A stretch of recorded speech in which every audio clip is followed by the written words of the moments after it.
Hey y'all, welcome to the Blue and Gold Radio, your podcast for all SAE, FFA, and agriculture ventures. I'm Lila. And I'm Natalie, and we're your host for this podcast. Today, we have a very special guest with us. We have Thad Bergschneider, who is the National FFA President. Thad, if you could just give a quick little introduction of yourself.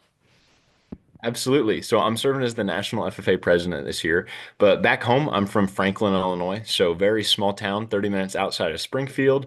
Like we don't have a stoplight in our village. It's that small. I graduated high school with 14 kids in my graduating class. Like, yeah, really rural area. Oh my And back home, I gosh. actually have six siblings. So I'm a part of a huge family, like a family of nine and a graduating class of 14. So like pretty small area, you're getting the feel for it. And I was actually born on a farm, so corn, soybeans, and cattle we raise. But when I got to high school, I told my dad, I was like, "Hey, I don't think I want to join FFA." And he was like, "Huh?" Like, like what? You're not going to join? And I didn't really see myself as having a place in agriculture. Like, even though I came from a farm, I didn't think I wanted to be a farmer, so I wasn't going to join FFA.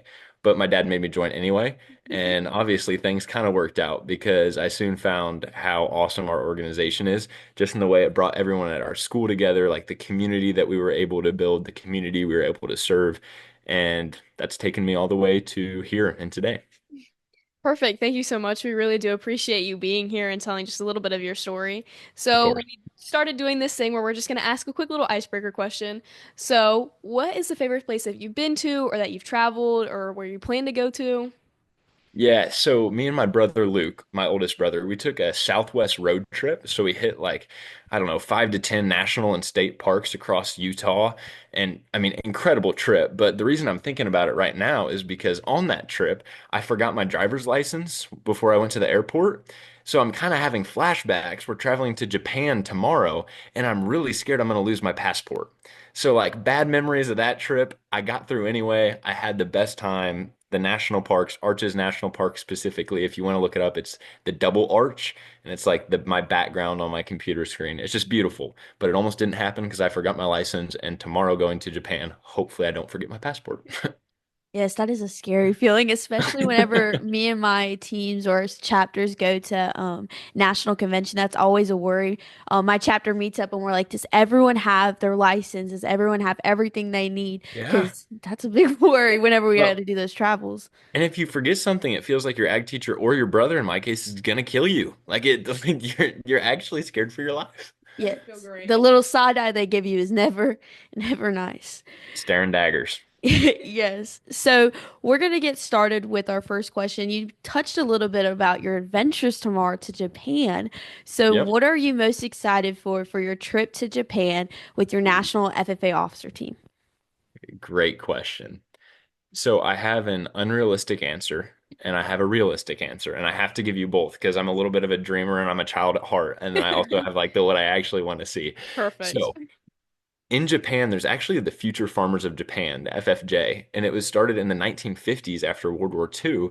They looked and they said, we need to get Japan back up and running. We need ag production to come back. How do we do that? And General MacArthur and some American generals were talking. It's like, well, we know FFA works. Why not bring that to Japan? So we're actually going to meet FFJ chapters while we're in Japan, and we have this whole process of exchanging gifts with them.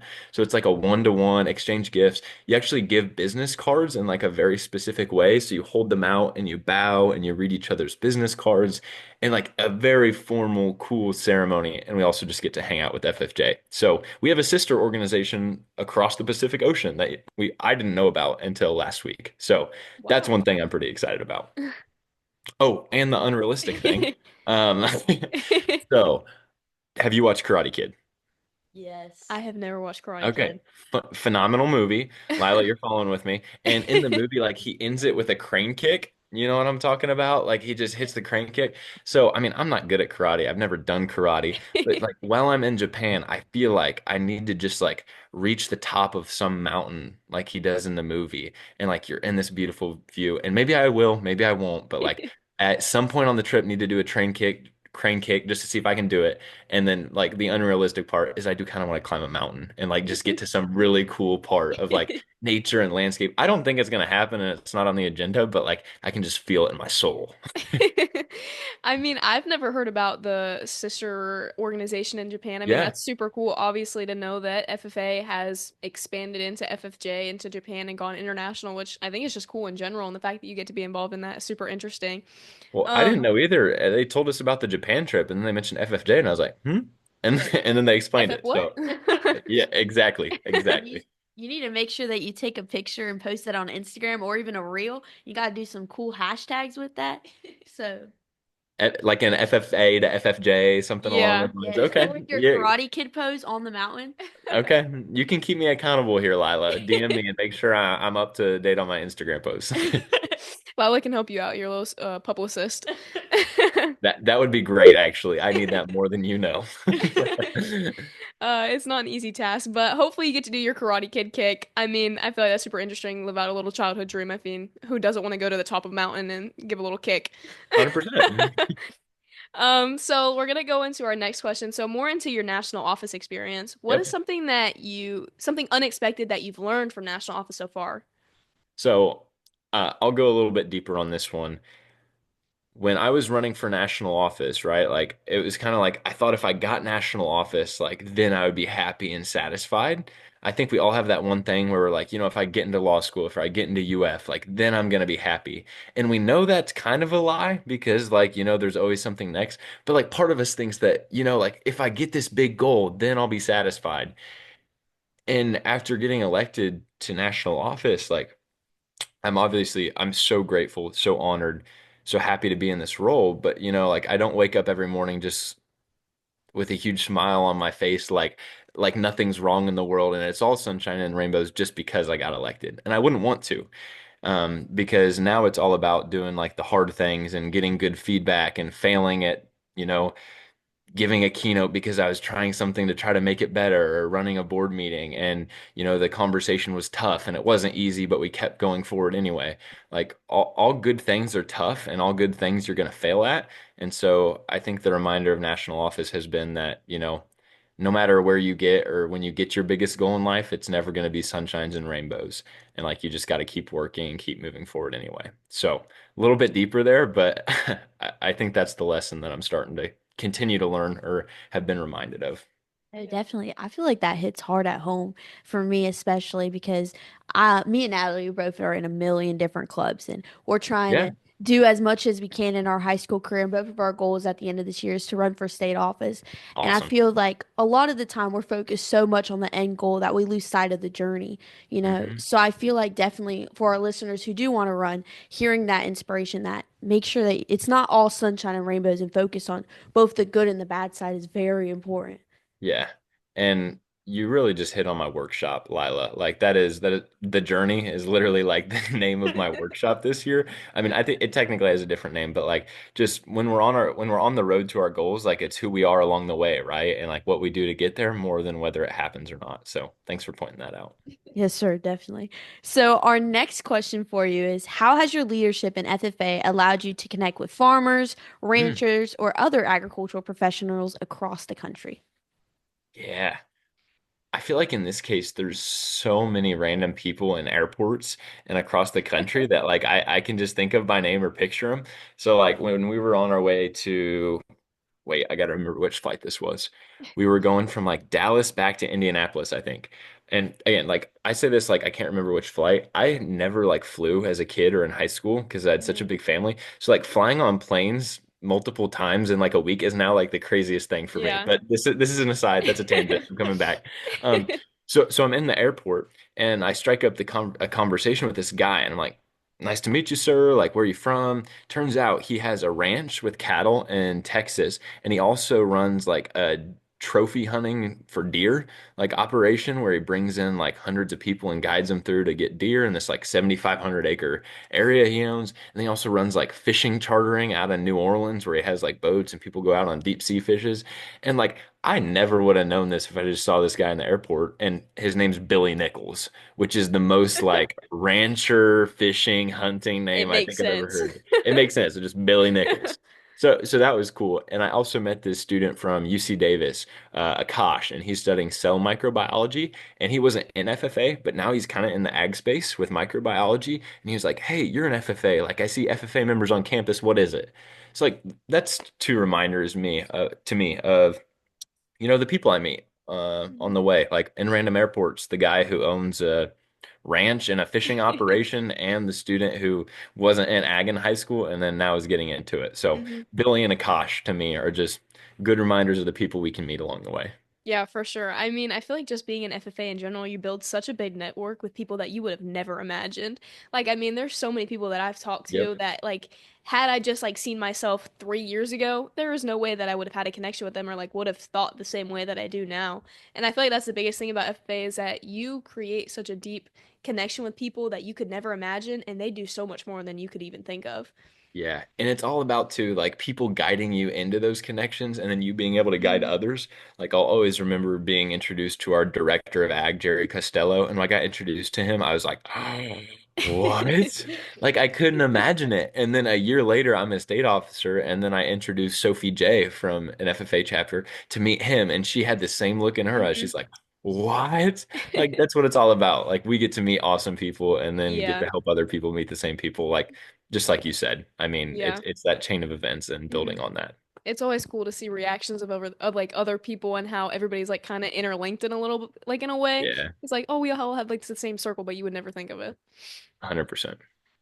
So kind of speaking of like networking, it's more networking with the next generation. How do you see FFA preparing the next generation of leaders for the agriculture industry? Mm. FFA is always going to be on the forefront of whatever we need in agriculture. And I think the most important thing is just continuing to challenge ourselves to be there, right? So, like, we think of the biggest challenges facing ag today.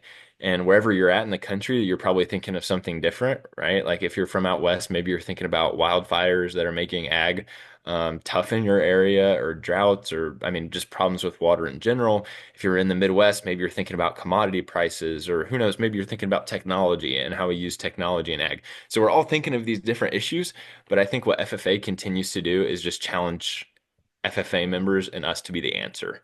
And no matter how the problems change in the future, FFA members are always going to be the ones who are talking about how we can solve these issues with others around the country, presenting in ag issues competitions about, potential solutions or what these problems actually look like. And then y'all say you started with SAEs. I mean, SAEs in themselves are probably the greatest answer. It's members going out and creating businesses and entrepreneurship opportunities where they go solve problems and, use business to do it. So that's what I'd say. I think FFA members have always just been the answer to the biggest problems, and that's always going to continue in the future as long as we continue to challenge ourselves to do it. And that goes with y'all doing this podcast and challenging others to get active, to get engaged, and to start with the ideas if they have them.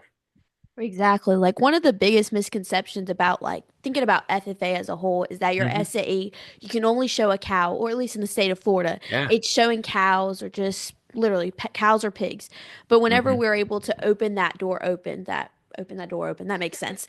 Yeah, we're About there. agriculture communications or even fiber, Yep. mechanics, all of these different opportunities that students have that they don't think of right away, but all correlates with agriculture from advocation through podcasts like this. It's opportunities where members can learn. And something else is like agri-science fair too. Like Yeah. something you said there was about asking a question. And right when you said that, it popped in my head and I was like, oh my goodness, I'm thinking about all the middle school kids that I know and they're just doing the agri-science fair to start off with their SAE, start off with their 100%. opportunities. So Yeah, and I mean, ag research is such a great example. Like, research is the backbone of what drives companies to figure out what they're doing.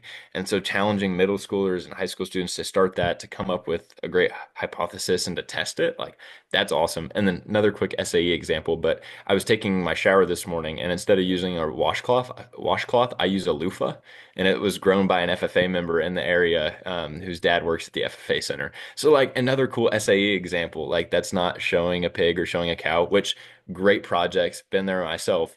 But, like growing loofahs that people use every day, like that's ag and that's awesome. So, So cool. I didn't even know we could do that. Yeah, no, look it up. It's so cool. And I mean, I'm not exactly a healthcare or skincare expert, but I mean, apparently, like a loofah ex is supposed to exfoliate your skin and sort of help things out. So as long as I'm saying the right words and you're nodding along, yes, yes, yes, this Yes, makes sense. yes. So hopefully, my skin is better because I'm using a loofah.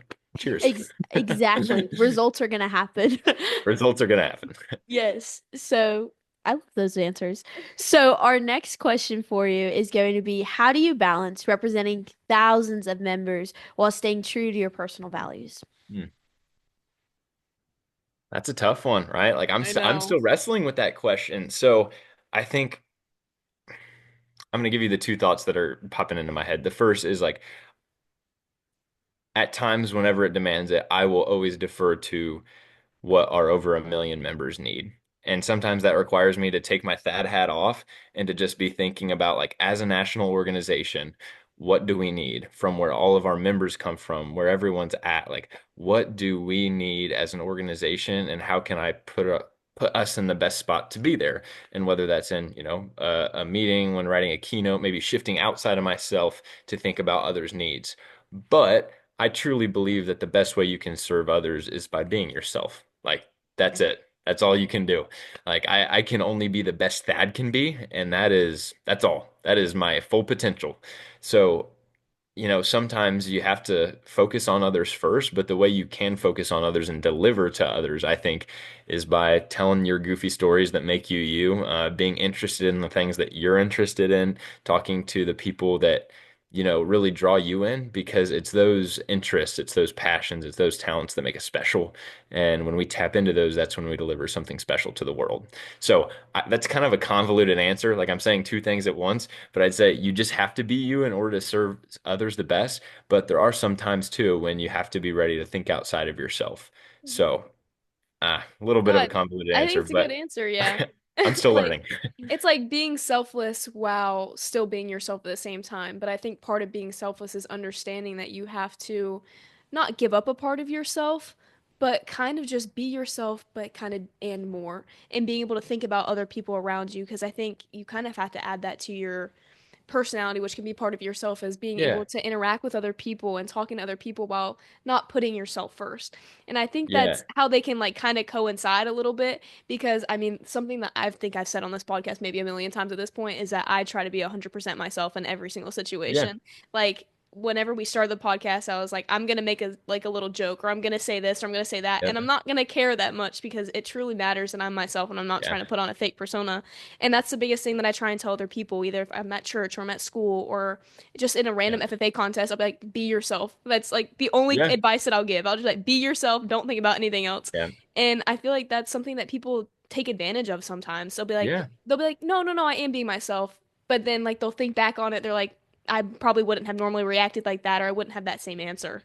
Yeah. And we're wordsmithing it together right now, and honestly, I'm just gonna steal something you said. Like it's being yourself to serve others. Hmm. And like it's when those two things coincide. And I like the way you said that. And I love that you're so conscious of that already too, because I wish I would have been more conscious of being myself fully in high school, Yeah. right? Like it's so easy to fall into peer pressure. It's so easy Hmm. to just be like, I think this is what everyone else wants from me. Yeah. But like until you just fully tap into Hmm. what you want to do and what you're interested in and what gets you like excited about life, like Yeah. you're never gonna Hmm. find things that you truly love. So Yeah. I love that advice.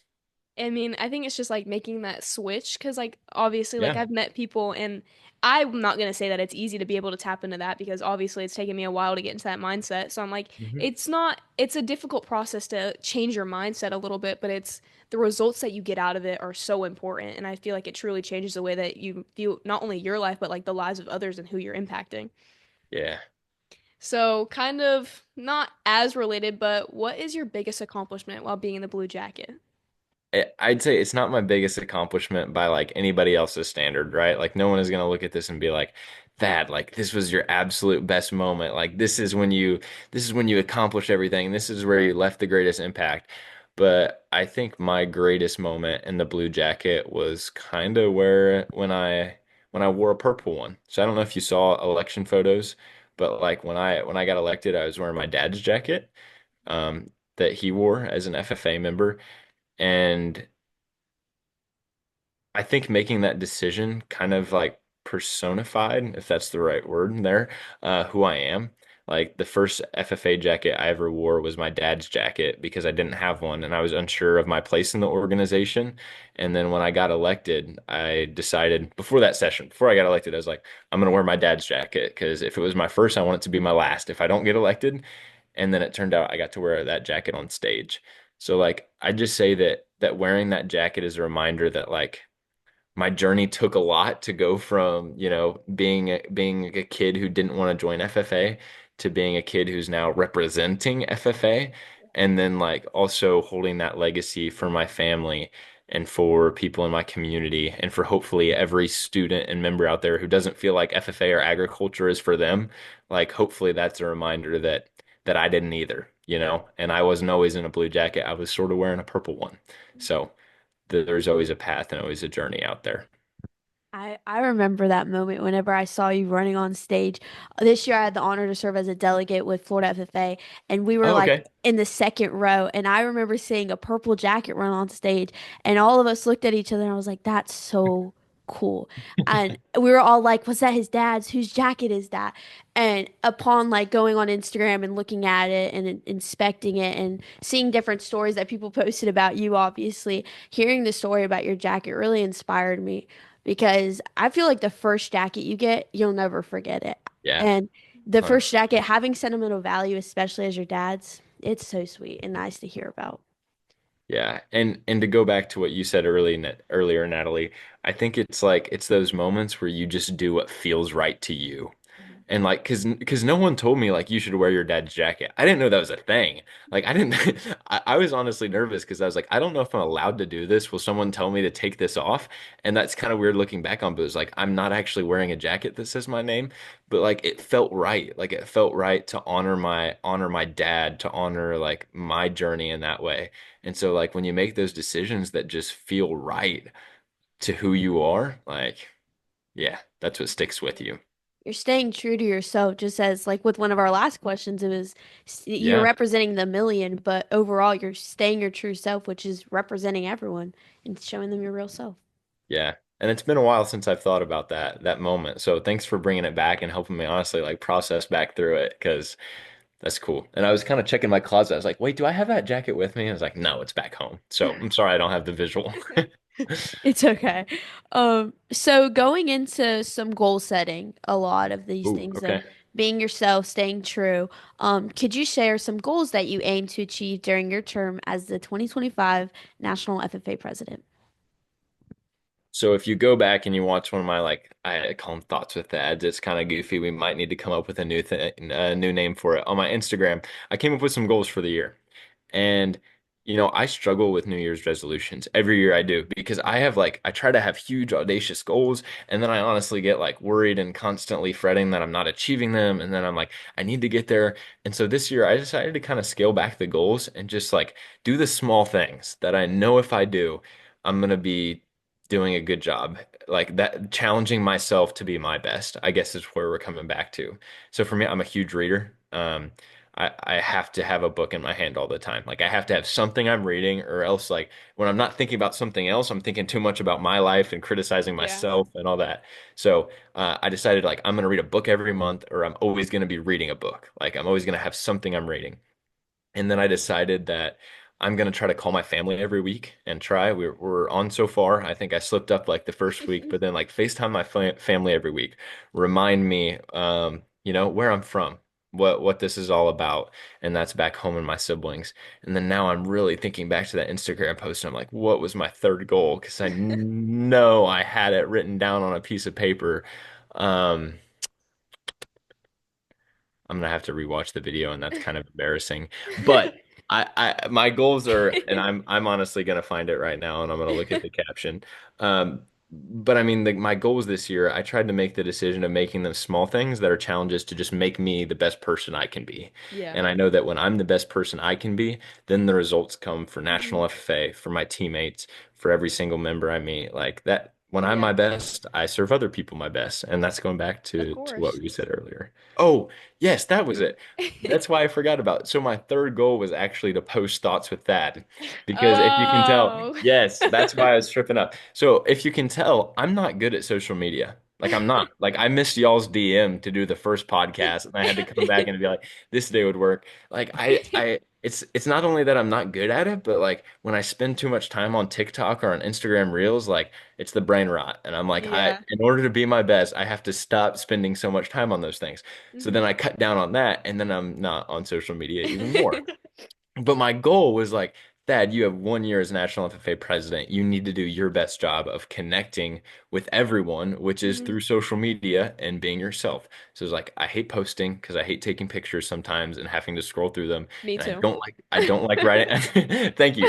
And I don't like writing captions because I overthink them and then I have to send them to Me like too. 5 people to help me edit. So it's like, what could I do that is actually true to myself that I would enjoy doing? And I was like, I just have to put up a camera and I have to talk to connect with other people. So Yeah. that was my goal for this year. So I'd say to come back to like the goals and why I'm doing the goals, I think my goals were just kind of reminders of like challenging myself to be my best, to care for people around me, and Hmm. doing things that sometimes I don't like, but I need to do. Yeah. I mean, sometimes it's the small stuff that can truly make the biggest impact on your life. Like, I feel like just things that I've noticed, like, whenever I start breaking small habits that I wouldn't even think of, like, that's whenever I start, like, actually start to notice changes. Because I feel Yep. like whenever you try and jump into making these big goals, and I feel like you get down on yourself if you don't accomplish this goal because you're Yeah. like, well, I've gone through this entire year and I still haven't done it yet. Like, what's going on? But whenever you do those small things, I feel like it's more of an accomplishment to be able to Yeah. see all those small things and like the progress that you've gone on throughout the year rather than not that big goals aren't good to have, but I feel Hmm. like setting those small goals as well is something that can just help you change your life. I was gonna add on to the small things. One of the quotes that like a quote that punched me in my gut while I was in high school was few people can point to a habit they've installed or a Hmm. habit they've broken. And it was like, well, if you haven't like created new habits or broken bad ones, how can you expect to be a different person? It was like, Exactly. oof, like that Yeah, hurts. That that's hits me. crazy. Like Yeah. if you're not installing good habits or breaking bad ones, like you how can you expect to be a better person? And Yeah. so I kind of started creating a note, which I have to do a better job about checking in with it of like, what am I actually doing to improve my habits? So Yeah. stopping scrolling, picking my nails, even though I'm back to picking my nails. Um, Small things like that. So Yeah. exactly like you said, Natalie, it's Mhm. about the small things. Yeah. And then going into obviously posting on social media is probably one of the biggest things about like I mean reaching the next generation, but then like at the same time, like Lila handles all the social media stuff because I know for a fact that like I will overthink every single thing that I touch on Instagram. Like I open the Instagram Yep. app and I'm like, this isn't gonna end well, somebody else has to do it for me. Yeah. You open it up and it overwhelms you. It's like, oh, I nope. know, it's like somebody liked it and I'm like, stop, stop, don't look at my Instagram ever again.